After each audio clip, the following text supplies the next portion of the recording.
exercem sua autoridade sobre os súditos. Esse é o modelo que eles estavam visualizando.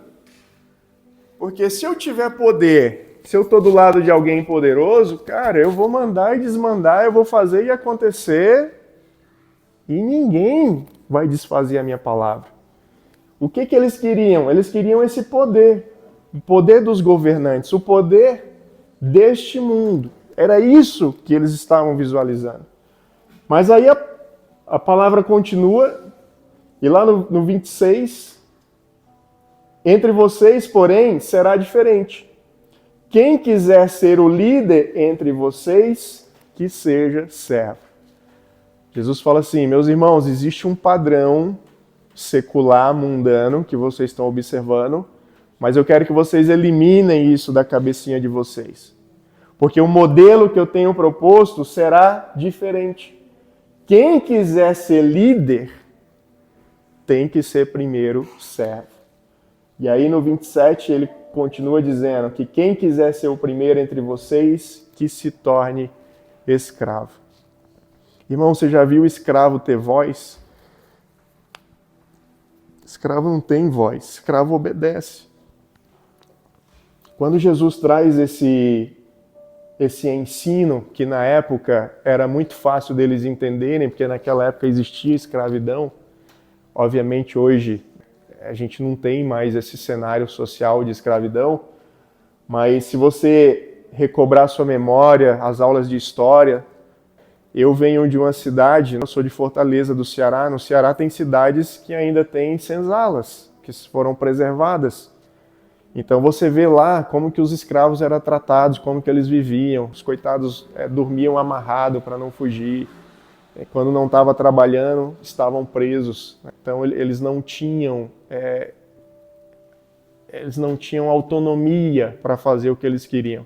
Eles faziam aquilo que o seu Senhor queria que eles fizessem. Então Jesus traz essa explicação, né? Traz esse ensino para entender, se você quer ser líder, se você quer mandar, você tem que primeiro aprender a servir, ao ponto de ser escravo de Cristo. De falar, Senhor, eu me submeto à tua vontade. Aquilo que o Senhor tem para a minha vida eu vou fazer, embora eu não queira, embora doa, embora às vezes cause um sofrimento, eu vou fazer. E aí ele finaliza no 28 essa perícope falando o seguinte: pois nem mesmo o Filho do Homem veio para ser servido, mas para servir e dar a sua vida em resgate de muitos.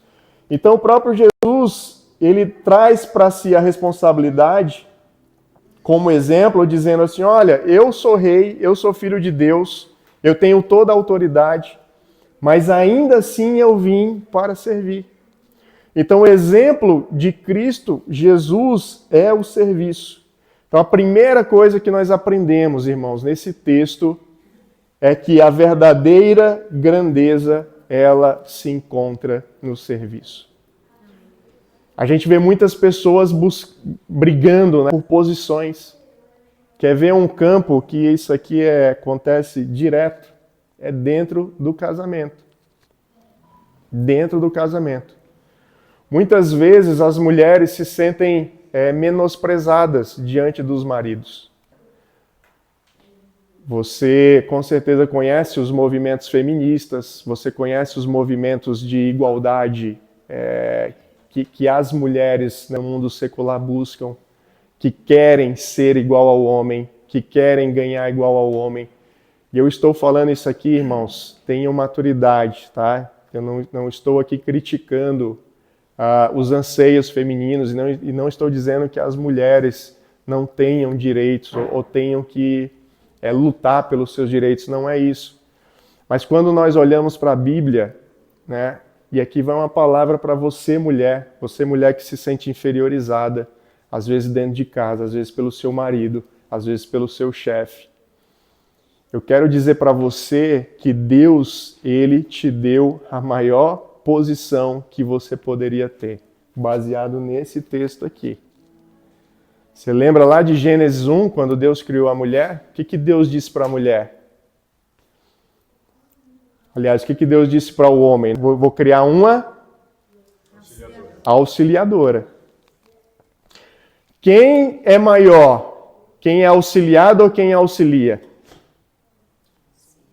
Baseado nesse texto é quem auxilia. Então vocês, mulheres, já foram criadas com uma posição superior a nós homens.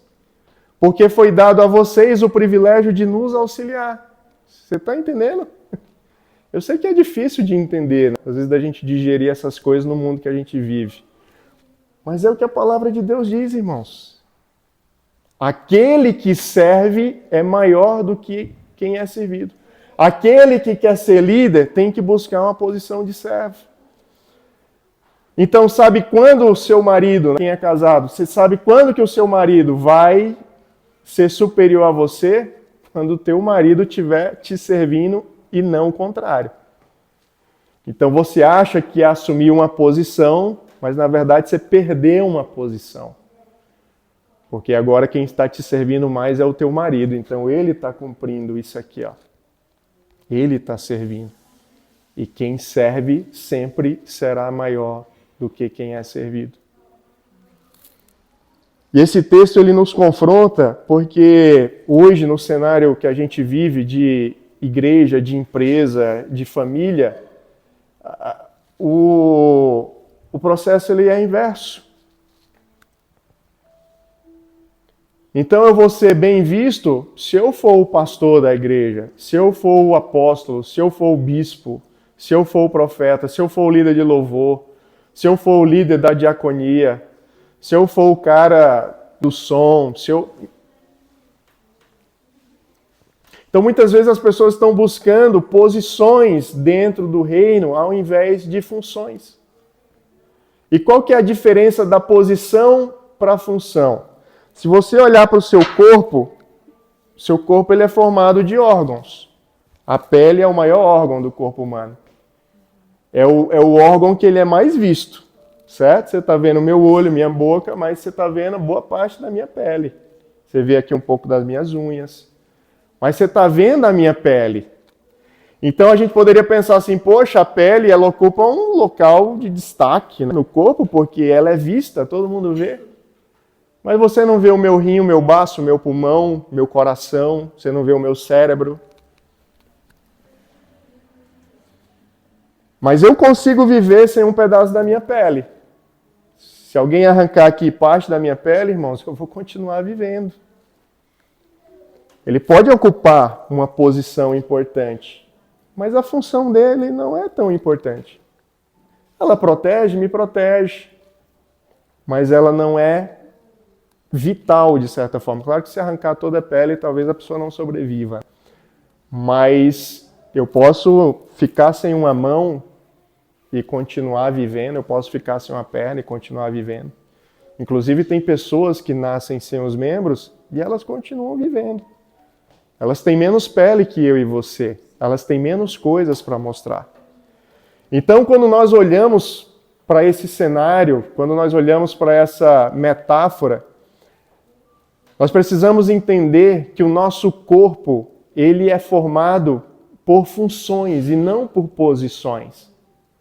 A minha pele não é mais importante que o meu coração, que não é mais importante que o meu pulmão, porque eles ocupam não uma posição, mas sim uma função. Cada um deles tem uma função. Para que o meu corpo funcione, cada um tem que exercer a sua função. Porque se o meu coração quiser uma posição, ele vai ter que vir para onde? Para fora. Se o meu coração vier para fora, ele vai parar de funcionar, porque o meu coração não foi feito para funcionar fora do meu corpo. Então, irmãos, quando nós olhamos para a vida da igreja, toda vida que você tem alguém que não está na sua função, mas está buscando uma posição, ele está fadado a morrer. Porque é isso que a posição faz. Ela mata a sua função. Se eu quero visibilidade, se eu quero ser visto, eu estou indo no caminho do fracasso. Por quê? Porque eu não estou funcionando, eu não estou servindo aonde eu deveria servir. E aí quando nós continuamos na Bíblia, vamos pular aí um pouquinho o texto, Bruna. Lá em Lucas 14:11, nós vamos encontrar um texto que também fala um pouco a respeito disso, dessa humildade, dessa posição de servo. Pois os que se exaltam, eles serão humilhados, e os que se humilham serão exaltados. Por que que muitos hoje que têm cargos, posições altas, estão sendo humilhados? Porque eles buscaram ser exaltados. São pessoas que querem exaltação. Você sabe o que vai acontecer com o nosso ministro? E isso aqui não precisa ser profeta para falar isso, basta conhecer de Bíblia. Os exaltados serão o quê? É Bíblia. Isso é uma lei, irmãos. Isso aqui é imutável. Os exaltados serão humilhados. Todo homem na sua posição. Isso aqui não é palavra para crente, tá? Isso aqui é palavra para qualquer pessoa que respire e caminhe nessa terra. Todo aquele que se exaltar será humilhado. Uma hora ou outra será humilhado. Muitos grandes líderes triunfaram por muito tempo, né? Mataram muitas pessoas, fizeram grandes estragos, mas no final da sua vida foram humilhados. Terminaram humilhados. Ou com a vida degradante, ou com a morte degradante, mas foram humilhados. Não conseguiram êxito, sem falar na vida eterna. Não vou nem para a vida eterna, porque é outra história, né? É outra história. Mas quem se humilha será exaltado. E aí talvez você se pergunte assim, mas o que é humilhar? Humilhar, irmãos, não é eu prestar aqui um papelão na frente de vocês.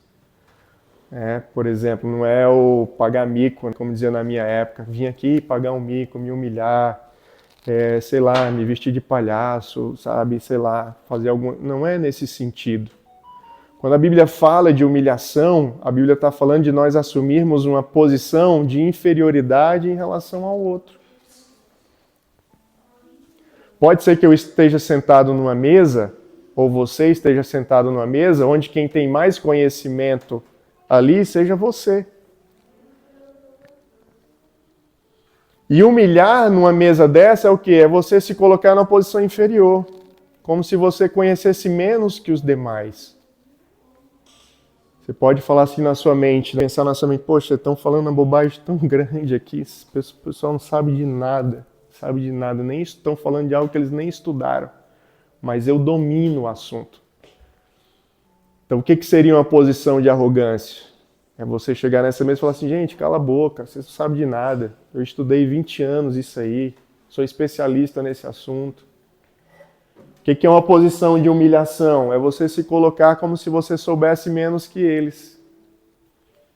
Olha, pessoal, eu ouvi o que vocês estão dizendo, mas vamos fazer aqui algumas reflexões, vamos pensar de uma forma diferente. O que vocês acham? E se assim fosse assim?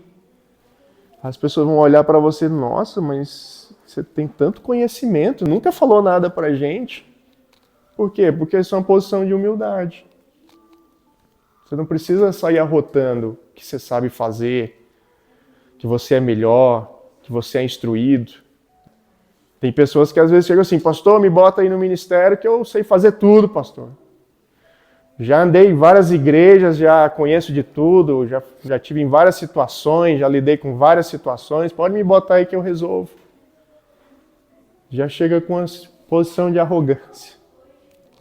Já chega arrogante, não se humilha. Pastor, precisa de ajuda? Se precisar de ajuda, eu estou aqui à disposição.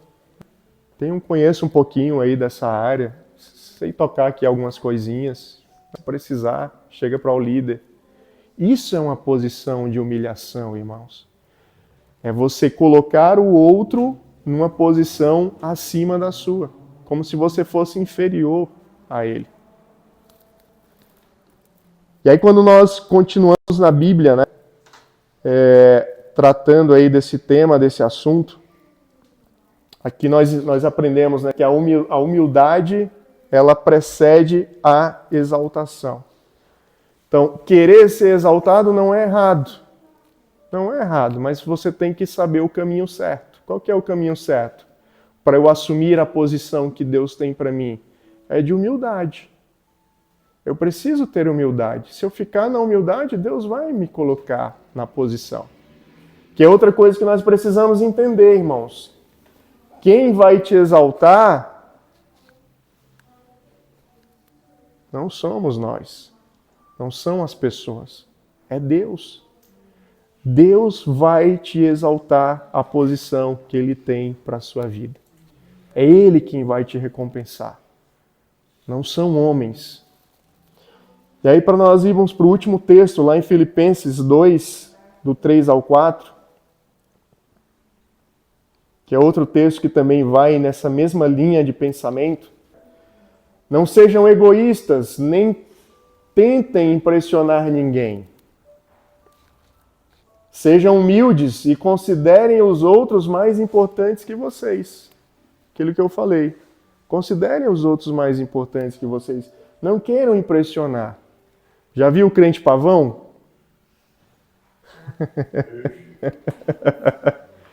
O crente pavão, ele já abre aquela... É o rabo do pavão, que abre aquelas cores maravilhosas.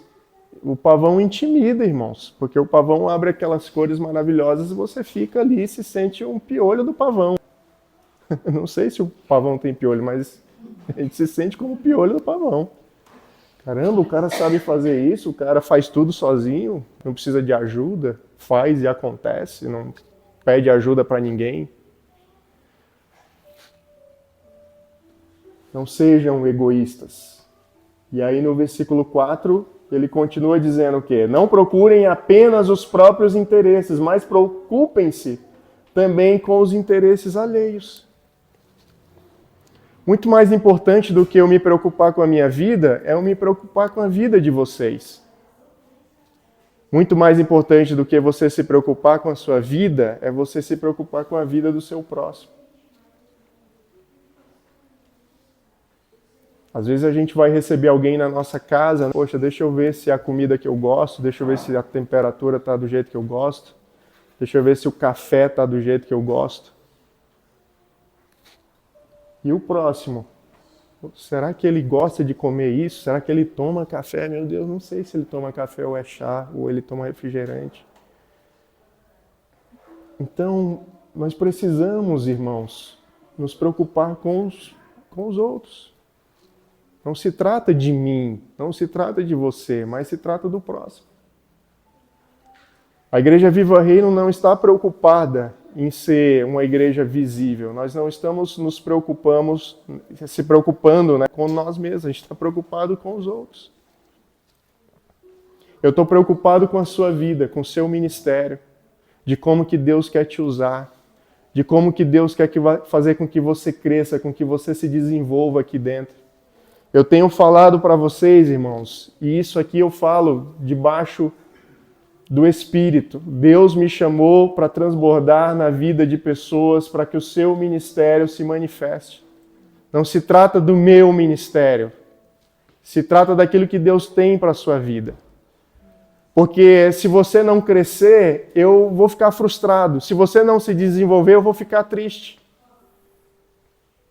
Não adianta, se Deus quiser projetar essa igreja para um tamanho X, se os membros não estiverem crescendo.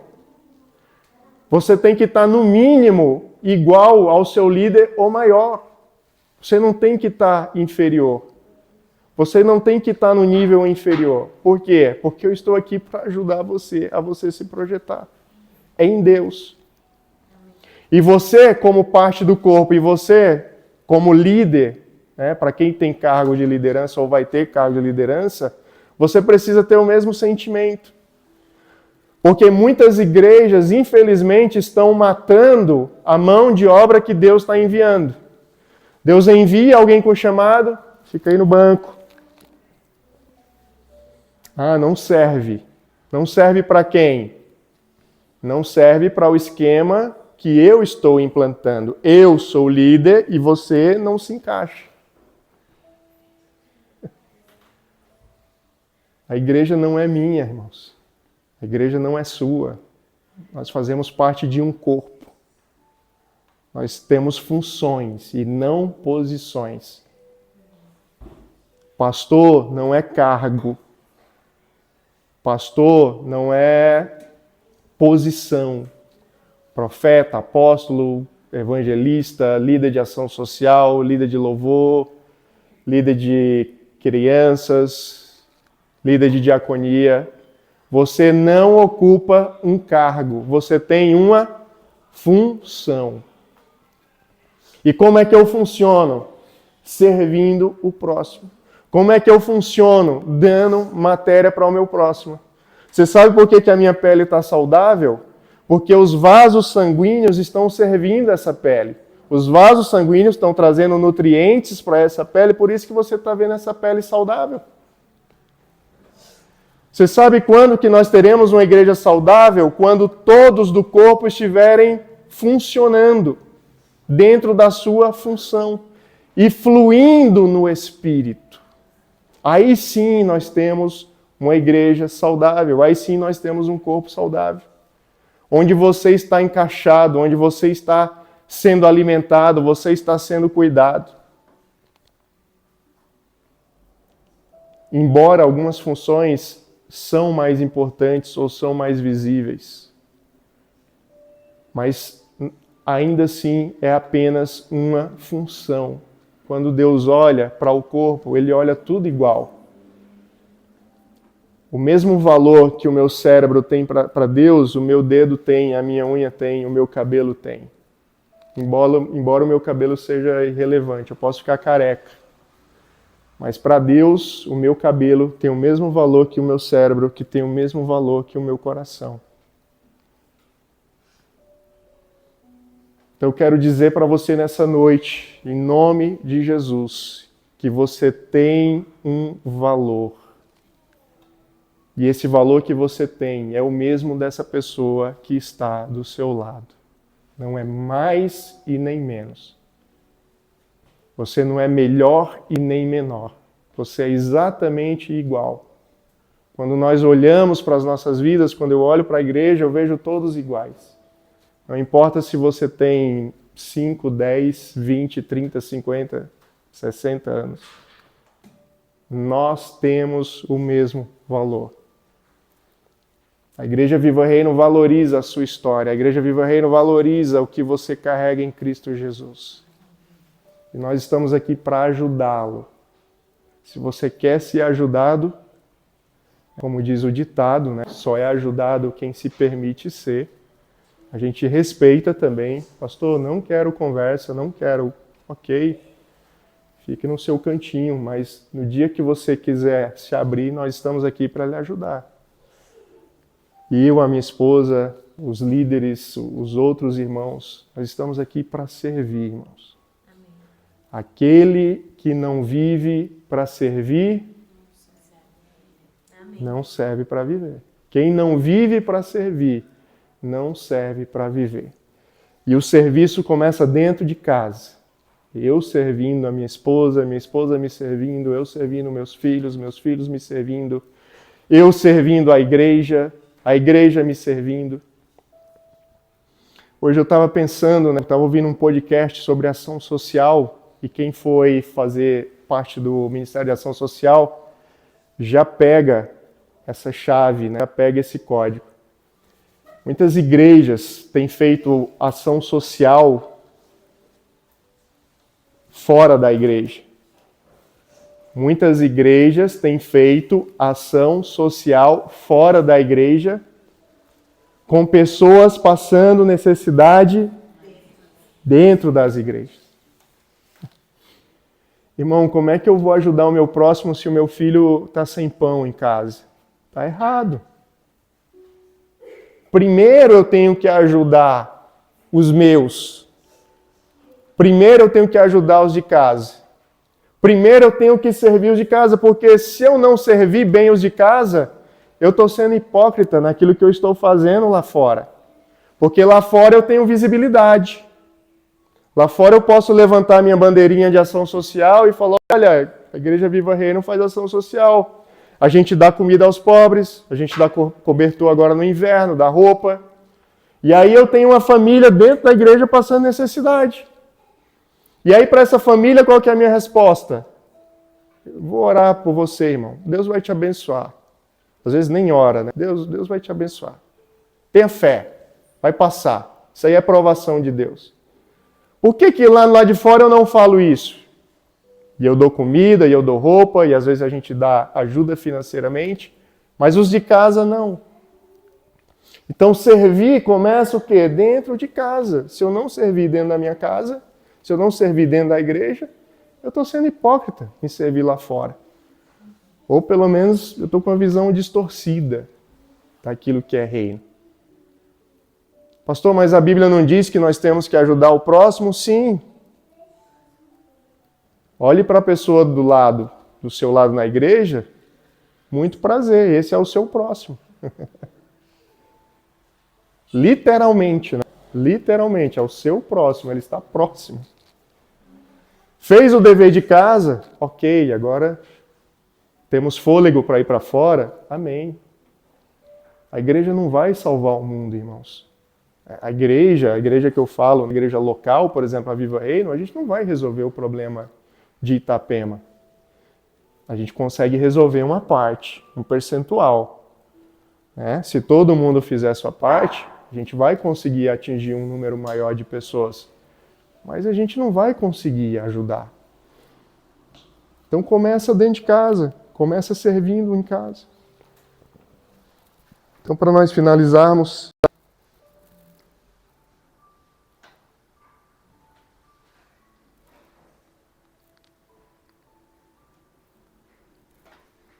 existem 3 benefícios se nós aplicarmos esses textos que nós lemos. 3 benefícios, existem mais. Eu vou listar aqui 3. Primeiro é nós reconhecermos Deus. Deus exalta aqueles que se humilham e servem aos outros. Seus serviços não passam despercebidos aos olhos de Deus. Então, toda vida que nós cumprimos essa palavra, irmãos, nós estamos sendo reconhecidos por Deus. Deus olha lá do seu trono de glória e fala assim, esse é o meu filho amado, que me traz alegria. Olha lá ele servindo, olha lá ele fazendo bem ao próximo. Olha lá, ele entendeu aquilo que eu preguei. Ele está cumprindo as Escrituras. Independente das necessidades ou daquilo que ele entende que ele precisa, ele está servindo ao próximo. Ele está botando as necessidades do outro em primeiro lugar.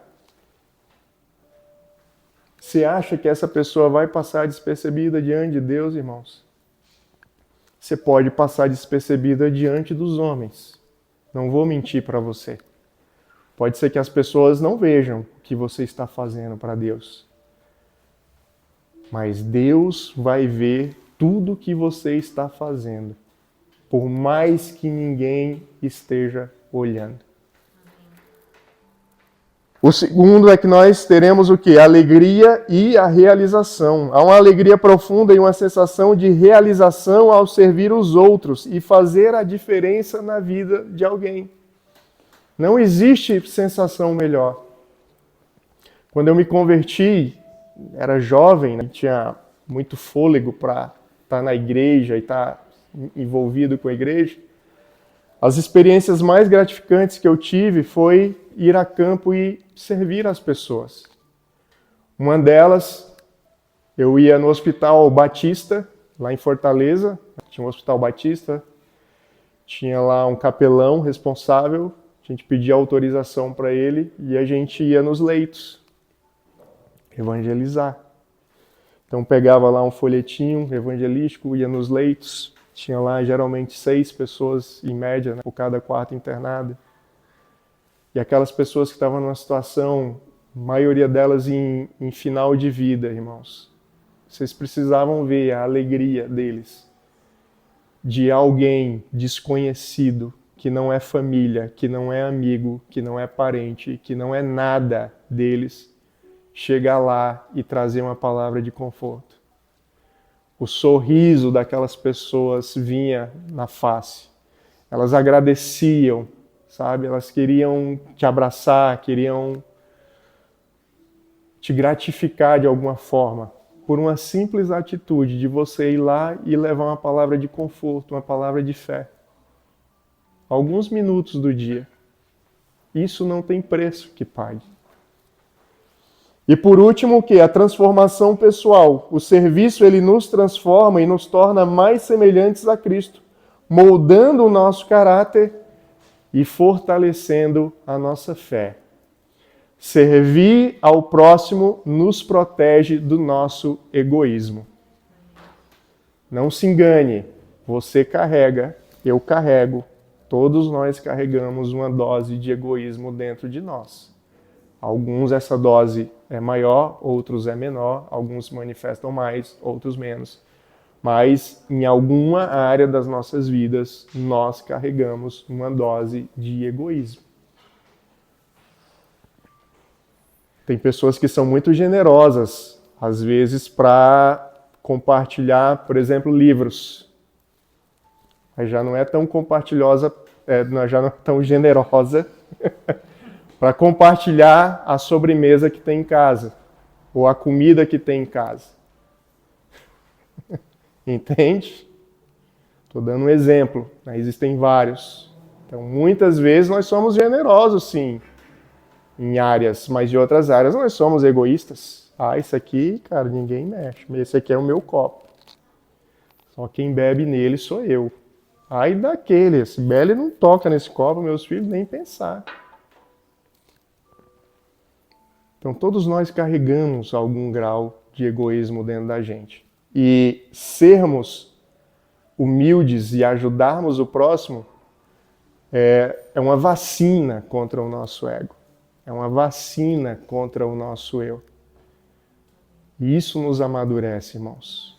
E aí nós deixamos de ser aquela criança mimada que está buscando posição, que está buscando cargo, para entendermos que nós temos uma função. E o corpo só vai funcionar se todos estiverem posicionados nos seus locais.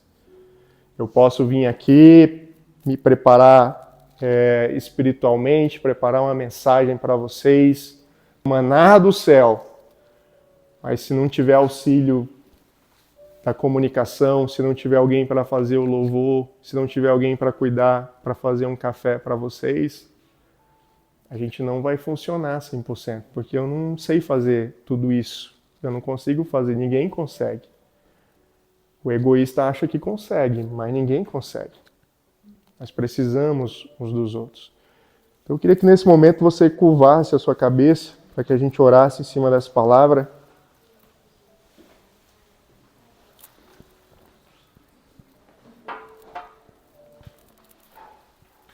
Se existem áreas na sua vida que você precisa amadurecer nesse sentido, de buscar essa humildade, de buscar esse posicionamento dentro de uma função,